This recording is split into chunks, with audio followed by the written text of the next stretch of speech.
Ayyan Hirsi Ali gets confronted by Jon Stewart on her comments about Islam. Take a look. The book is called Heretic, Why Islam Needs a Reformation Now. My first question would be, why does Islam need a reformation now? Because, unfortunately, too many people are dying in the name of Islam. Too many women live under oppression. Mm-hmm.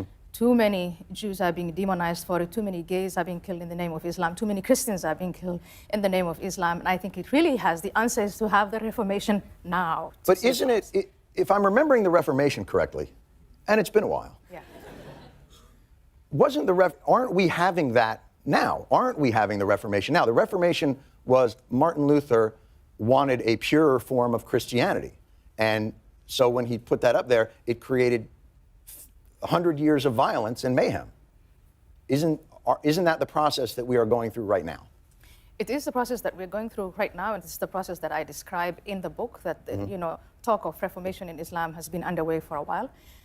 And what's interesting about now is, yes, there's a great deal of violence in the name of Islam, but there is an emerging and incredibly important minority of reformers who are risking their lives in trying to get this change done. And I stand with them. I hope you stand with them. Right. Well, no, I mean, I guess my point is, I think people single out Islam as though there's something inherently wrong with it that wasn't wrong with other religions.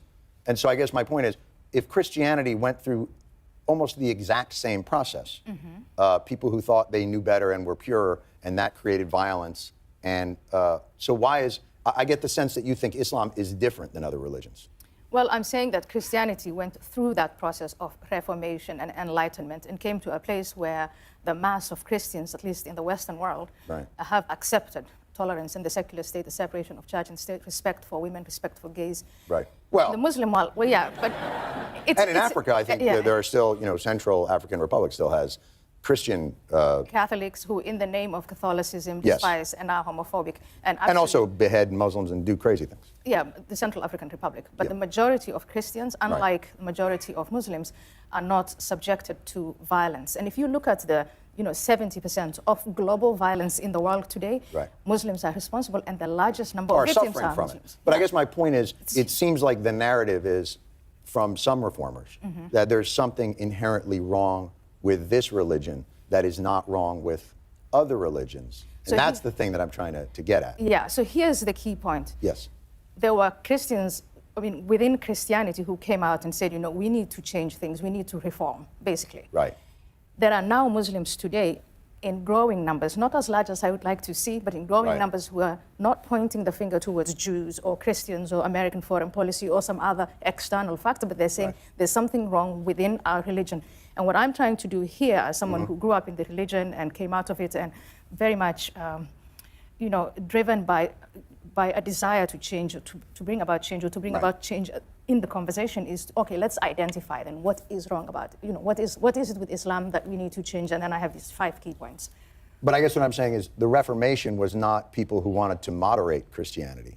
It was people who wanted it pure, who felt that the Catholic Church had become corrupt. So the two religions, Christianity is different from Islam. The ones in Islam who are, the Islamic State right now in Iraq and Syria, groups like that, they want a more pure form. They want it as they interpret it, which is as they apply it, and as the Quran says, and as the Prophet Muhammad lived in Medina, they're trying to emulate him in that time. I happen to think that the Quran is actually written by man and by man.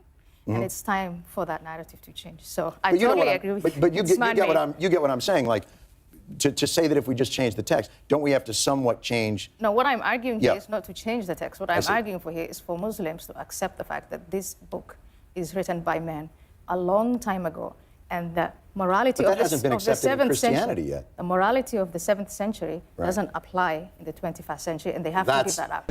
I would like to point out the audacity of Jon Stewart trying to label her Islamophobic. She is an ex-Muslim, and they officially recognize her as an apostate, essentially somebody who should be killed. And so for some reason she should have an affinity for a religion that she left that now wants her dead. That is what he is proposing here. And him trying to equate Islam with other religions doesn't hold up here because, again, Islam is the only religion that has the death penalty for apostasy. So if you leave Islam, you are to be killed. And to criticize somebody for then not liking that religion back, I think is pretty insane. So, great job by Ayyan Hirsi Ali putting him in his place.